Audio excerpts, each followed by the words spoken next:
the liberty and law. In this introduction of this topic, the general parlance, liberty and law are seen as opposite forces, where the law restricts the extent of this continuously pushing the boundaries of the law. But are they always antithetical to each other? When do they operate in harmony and in opposition? How can their opposition be resolved, and what should be the way forward? So let's find out. In connection with our discussion of the philosophy of law, it is interesting and enlightening to delve into a question that has baffled some of the great minds of the ages. So, question involving two seeming conflicting realities inseparably conjoined in all men's action and activities. So, whether as an individual or as a member of a community, liberty and law, freedom and control, right and duties, and other notion. The reality and university of the problem. From the testimony of our conscience and the universal consensus of mankind that we are free, yet we know we are bound to obey so many laws such as the law of God and the regulation imposed on us by society, etc. So number one, how can we be found to do so many laws at the same time? And number two, how can we reconcile these two simply an antithetical component of human conduct? So, in this question involving the fundamental concept of morality lies at the heart and at the root of all human problems, for basically, human problems involve the moral question of right and wrong, right and duties in the human action, which find its solution in the moral principle of justice. In this book, we discuss and sought to resolve this problem in Christian philosophy, particularly in the chapter in Augustine and Aquinas, briefly the Christian solution to this problem. In a way of eternal law, the God known all things with such natural appetences as to tend always to the natural objects and direction of their movements. So this law, which directs or leads all things to their natural ends, is what is called the Christian ethics, eternal law. So it is called the natural law.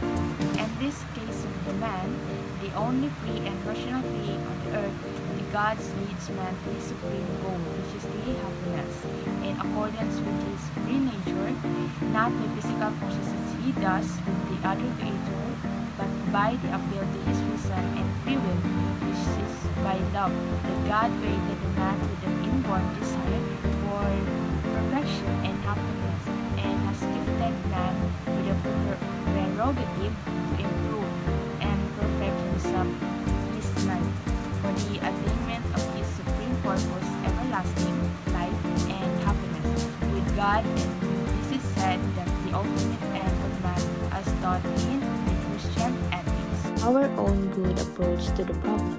In this portion of this discussion, we approach and venture to resolve the problem by applying theory or own theory of the paradox, which we already expounded that in a several portion of this book. First, let us grapple with the problem of the reconciling the two seeming adversarial aspect of the human conduct, liberty, and obligation. So, at the outset, behind to seemingly conflict between the two, we can see the sum of the possible approach and solution, considering and analyzing the notion of the law itself. So next would be the moral law. In particular, implies both liberty and obligation. It implies liberty because by this definition of this, the moral law said, governments or the governed only the pre-volitional act of human being, so that the law of the moral not only one but together to be, which said need to implies those things. So as we observe in the photo, there is an example of the paradox. So it's about the self-contradictory statement. So at the left side, it talks about in the sentence on the right is give a false statement, which is you can sign it's thumbs down, while in the right side it talks about the statement on the left is true, which is the thumbs up. So we said that in the left side is talks about a true statement. So that's the basis of the paradox. Good afternoon, everyone. My name is Salim Tumula, and my topic is about liberty. Verse 1. Positive liberty. It is the possibility of acting or the fact of acting in such a way as to take control of one's life and realize one's fundamental purpose. Ito ang posibilidad na kumilos o ang katotohanan ng pagkilos ayon sa paraan ng pagkontrol sa buhay ng isang tao. Halimbawa, sa kaso kung saan ang isang tao ay nagtatanggal ng mga susi ng kotse ng driver laban sa kanilang kagustuhan dahil sila ay masyadong maraming nainom. Ito ay bumuo ng positibong kalayaan lamang kung ang driver ay ginawa ng kanilang sarili. Ay isang maagang desisyon na hindi magmaneho. Next one. Negative liberty. It is the absence of obstacle, barriers, or constraints for a particular action.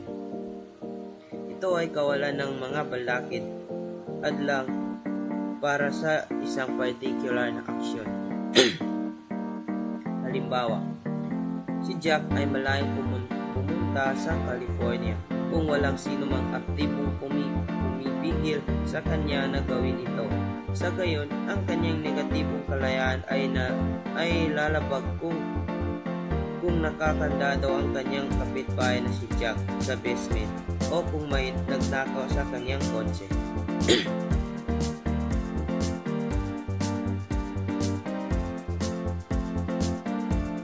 The moral law likewise implies obligation because it is only human being rational and free that can be obliged or command.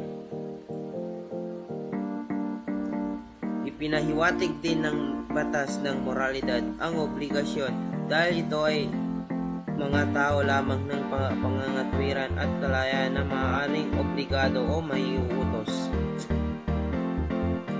For the obvious reason that this impersonal force of destruction are without any knowledge and responsibility for the damage they cause.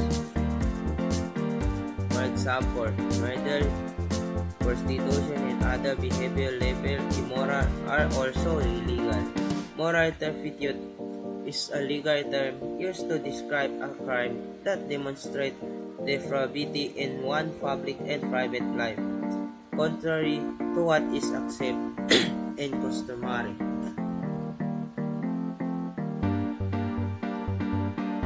Okay, next. From logic, semantic, and science.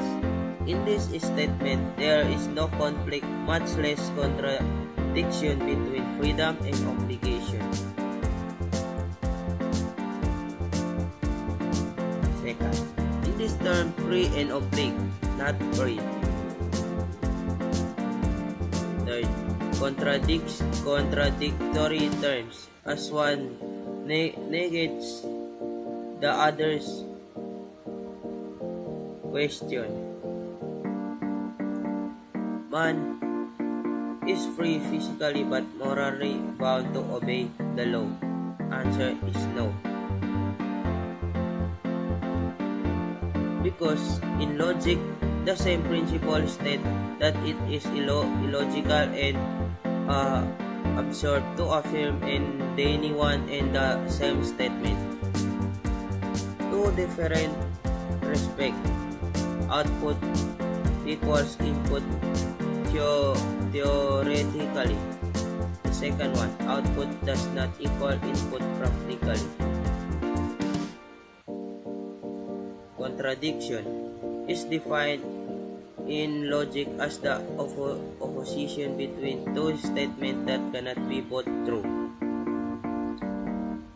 Ang pagpapahayag sa publiko na ikaw ay isang kapaligiran, ngunit hindi kailanman pag-aalala na kumuha ng recycling ay isang halimbawa ng isang kontradiksyon. Ang kontradiksyon sa mga tuntunin ay karaniwang parirala na ginagamit para ilarawan ang isang pahayag na naglalaman ng pagsal.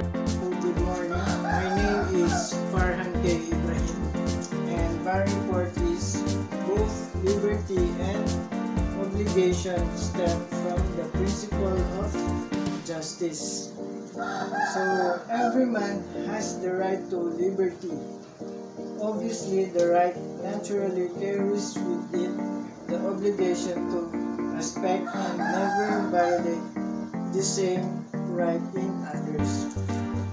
So definitely, all of us granted the liberty and it is our right to enjoy it. So, right din natin na i-enjoy yun. So, the only limits we have is to not go beyond where it resulted to violation. So, huwag natin, parang abusuin yung enjoyment. So, kailangan may limitation yung pag-enjoy natin.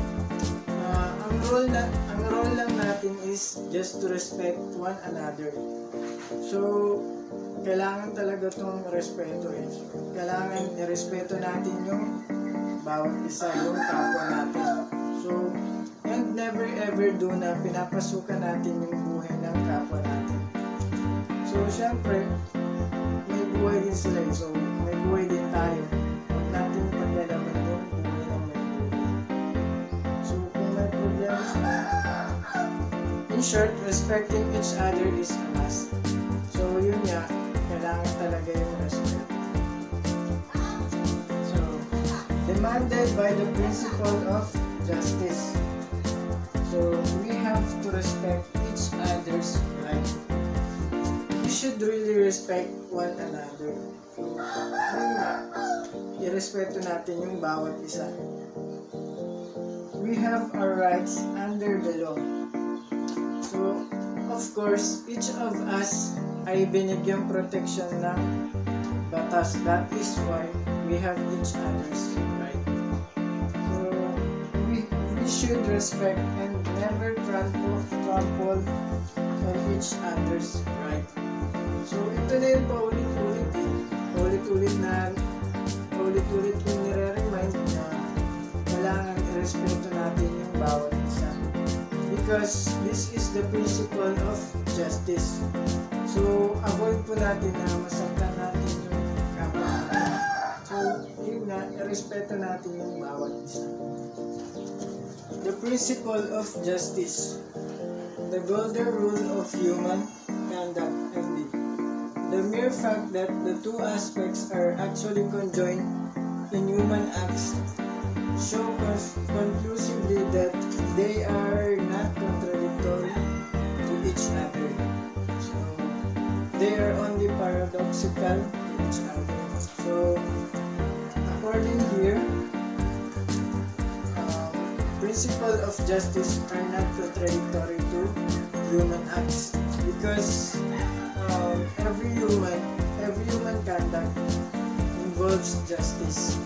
So, halimbawa, pag may binuli ka, yung binuli mo is kailangan niya ng justice. So, it is your own act. How are you going to change your misconduct? Logical opposition.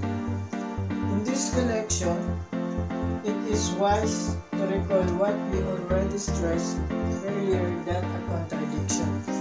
So, a while ago, about the principle of justice, what is paradoxical, which is paradoxical to human conduct.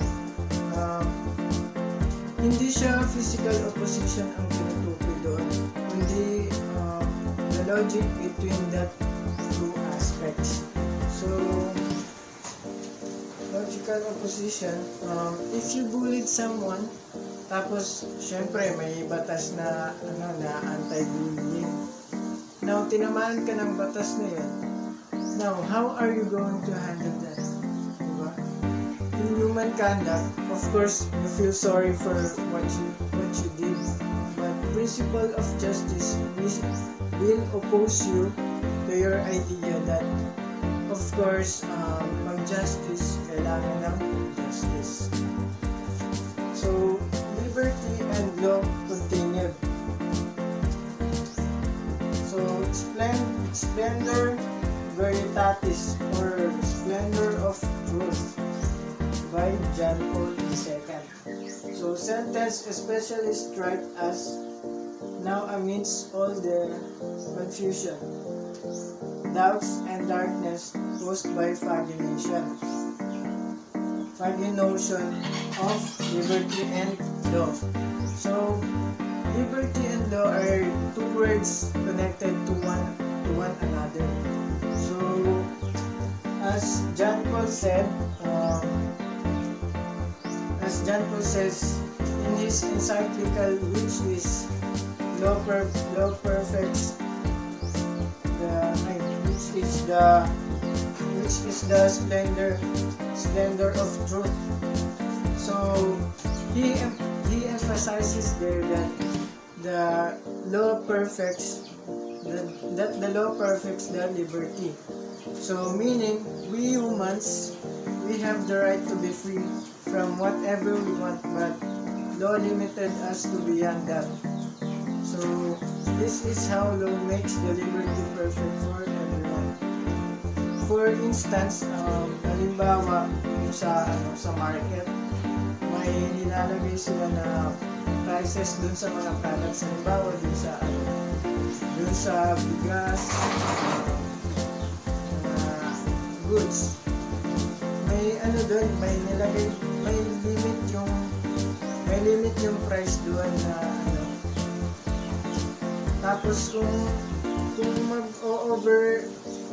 kung itataas nila masyado yung price, itataas ng mga sellers. So, syempre, bawal yun eh. May limit lang kasi na binigay yung law. So, ma-face nila yung consequences. May tendency na makulong sila. Good day everyone, my name is Muhammad Yasir G. Laba and my topic is Law Perfects Liberty. Man's liberty on earth is imperfect, even considering only the limitation on his life, time and space of his human powers. His imperfection as a mixture of being and non-being. Likewise, social life requires the control, at least the exercise of his rights for the common good in accordance with the principle of justice. Those view from within and from without, human liberty in this life is imperfect. We see how man can attain perfect liberty in the light of man's immortality by leading a good upright life, by constantly conforming his action with the moral law. He can attain his greatest perfection, union with the all-perfect being. United thus with all-perfect being, man shares in the infinite perfection of God. His liberty in particular becomes perfect by participation in the perfect liberty in God. In Kantian terms, this means man's will becomes perfectly adjusted to God's will. How? By postulating the immortality of the soul, needing the infinite duration of time for such an adjustment. In the conclusion, the contemporary word liberty is important individuals, but this freedom is subjective, depending upon the socio-economic context of the society. The subjectivity associated with the idea may restrict the notion of liberty. So at the last part, in this question will be based on the liberty and the law. So what is the law and liberty and how they interact? So malalaman natin kung ano ang connection ng dalawang ito at paano nga ba ang takbo ng rules or something that gives some opportunity, some rights or limitation or regulation to us. So broadly, law is the set of rules and regulation which enable effective functioning of society by upholding its collective value system. For example, a society which values gender equality will translate this idea into a law that prescribes penalization of gender discrimination. In other words, a law can be understood as a codification of collective ethics of the society. Liberty, on the other hand, broadly refers to the idea or state of being free and being able to act in accordance with one's wishes. For example, an Indian citizen has the liberty to reside in any part of the country, but the idea of freedom, which constitutes the crux of liberty in some or the other way, part of the societal value system. So the idea of the liberty and conception of the law both have their basis in the value of system of the society.